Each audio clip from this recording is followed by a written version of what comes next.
Hi guys, I'm back again, Miss Engineer Cinco from CLNV. Today I have a new subject to share with you regarding some engineering economics. Okay. Now my first topic regarding this subject is simple interest. Okay.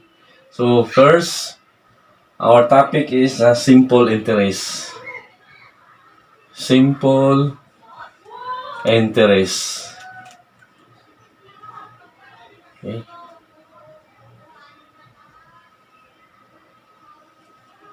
By the way, guys, if you're first time in my channel, kindly like, share, and subscribe so that you won't miss out our some future videos, okay, related to this engineering economics.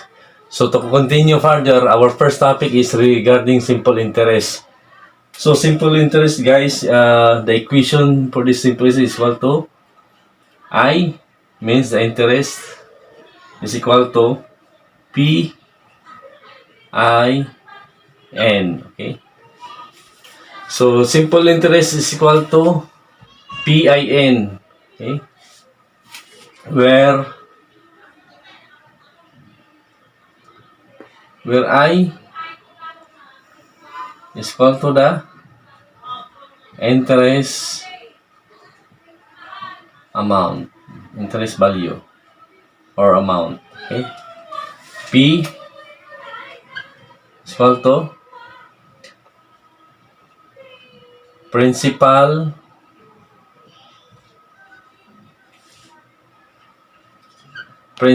or present value.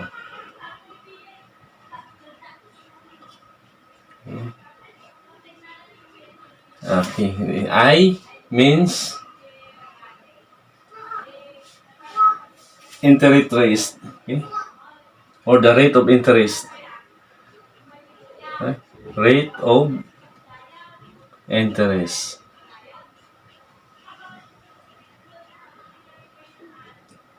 And then N is equal to the number of interest period.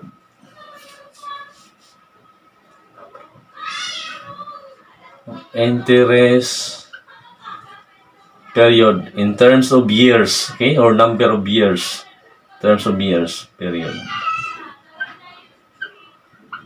Number of interest periods in terms of years, okay, this will be years.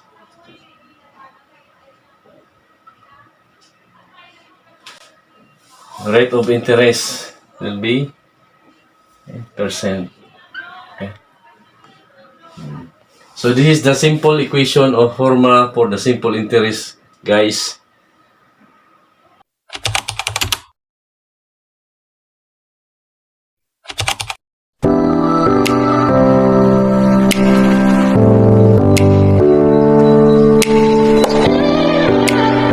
Okay guys, now to understand problem regarding this simple interest, I will give you two example word problem. Okay, so first example problem, I will write here.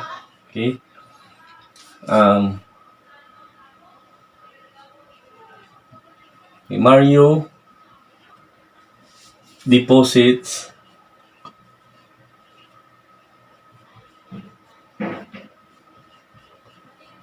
10,000 pesos, okay, in a bank account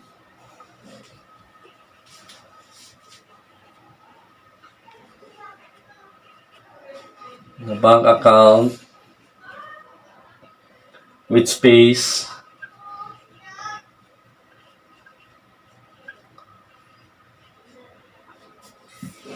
5% simple interest. 5% simple interest. Okay. Per annum. Okay guys, annum ha. Per annum. Okay. Find the value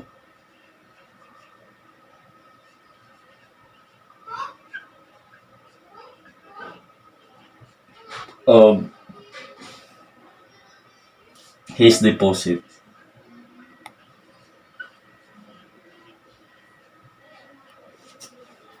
After 5 years.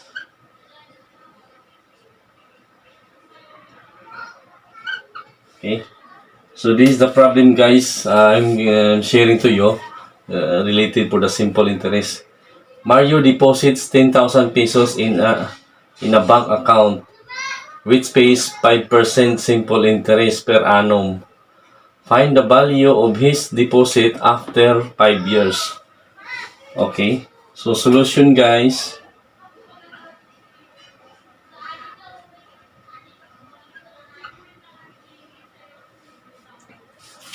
For simple interest, okay,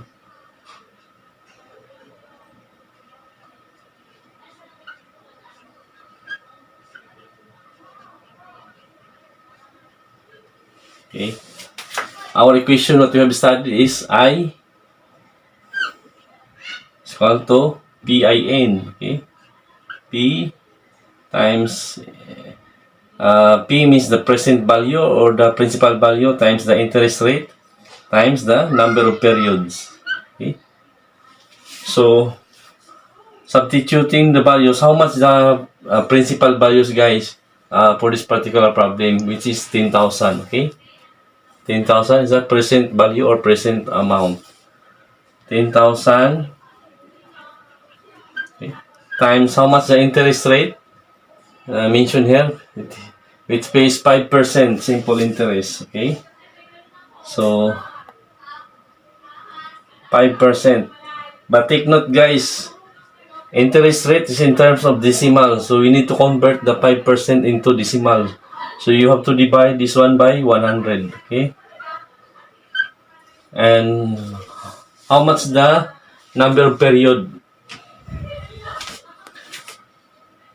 Since the required here in this part is after 5 years. Okay. So 5 years. Okay. 5. So to calculate this, okay, we have 5%. Okay. We need to convert first the percentage into decimal.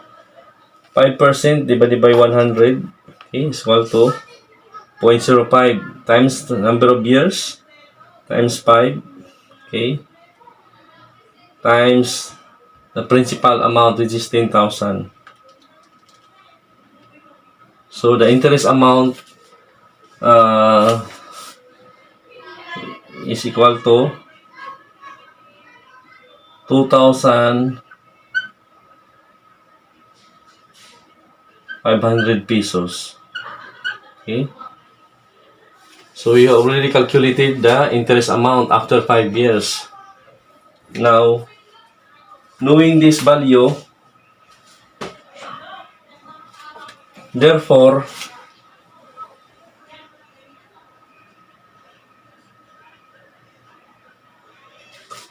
accumulated, okay, accumulated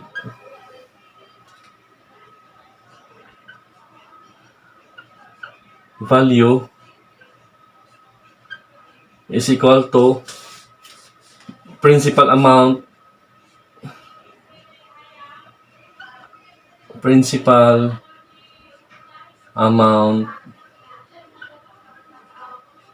plus interest amount. This one. Okay. Interest amount. So equals how much the principal amount? 10,000. Okay. Plus the interest amount, which we have calculated here, 2,500.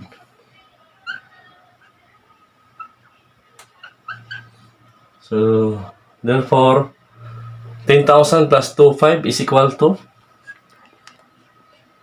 12,500 pesos. Okay. So this is the accumulated value after 5 years. So his money will increase 2,500 pesos after 5 years based on the interest rate of 5%. Okay. So the total amount of his deposits after 5 years will be 12,500 pesos. So again guys, I hope you understand this simple problem related to simple interest. Okay. But not only this one guys, I will give you also another example. Example number 2 related for this interest. Okay. So example number 2, let me write here. Okay.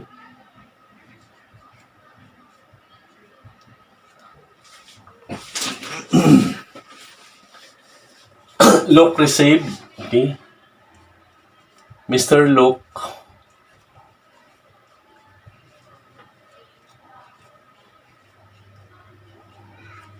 received 100,000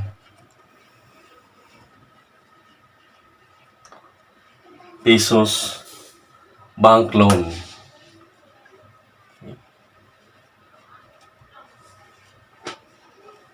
Okay, bank loan. After 10 months,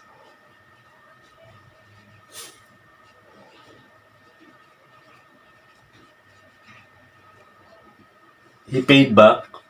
Okay.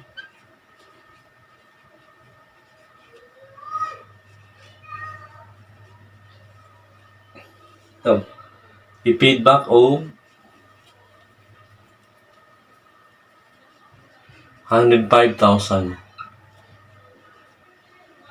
pesos. Okay.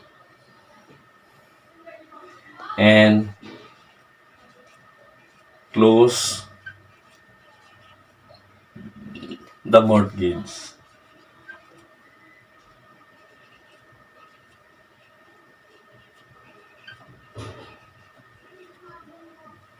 Okay. Now calculate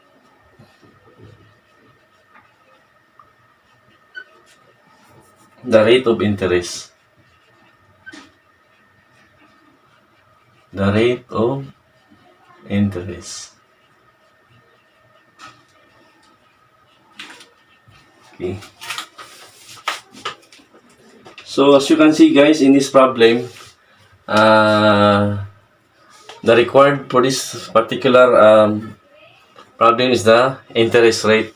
The first one, we calculate the accumulated value after 5 years, knowing the interest rate of 5%. Now, in this second problem, guys, we need to find how much is the interest rate, how much, or how many percentage the rate of interest. So, solution.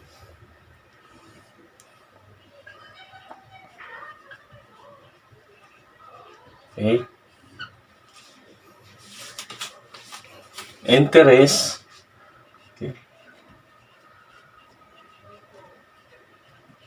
is equal to amount minus principal. Minus the principal value or principal amount. Okay. Equals, how much the amount, guys? 105,000. Okay. 105,000 pesos. Minus the principal value or principal amount is 100,000.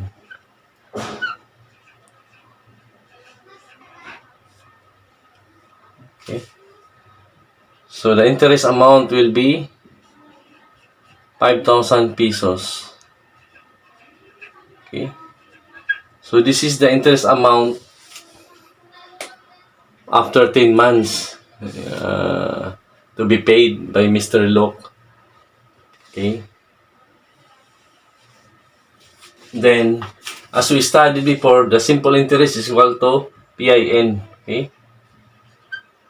Then, interest is equal to P times N.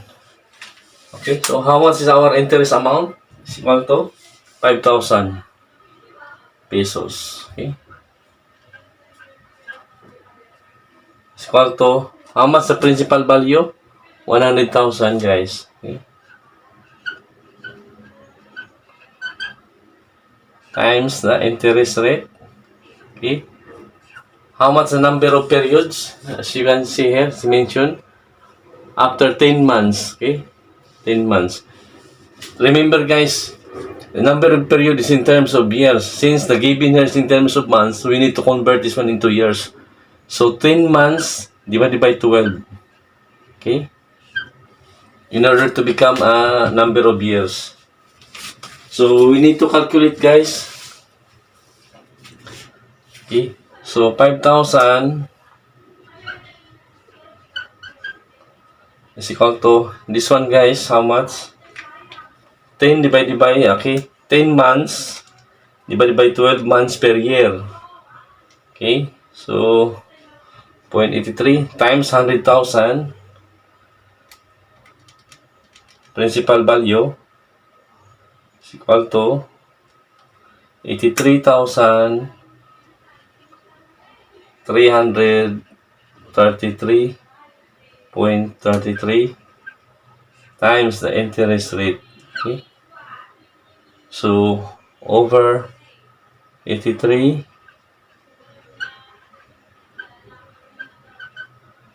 this one also 83 we have 1,333. Okay, cancel. So interest will be, how much is one guys? 5,000 divided by 83,333.33 is equal to 0.06. Okay, 0.06. But take note guys, this is in terms of decimal. We need to convert this one into percentage. Okay, so just simply multiply by 100%. Okay, so interest rate will be times 100 is equal to 6%.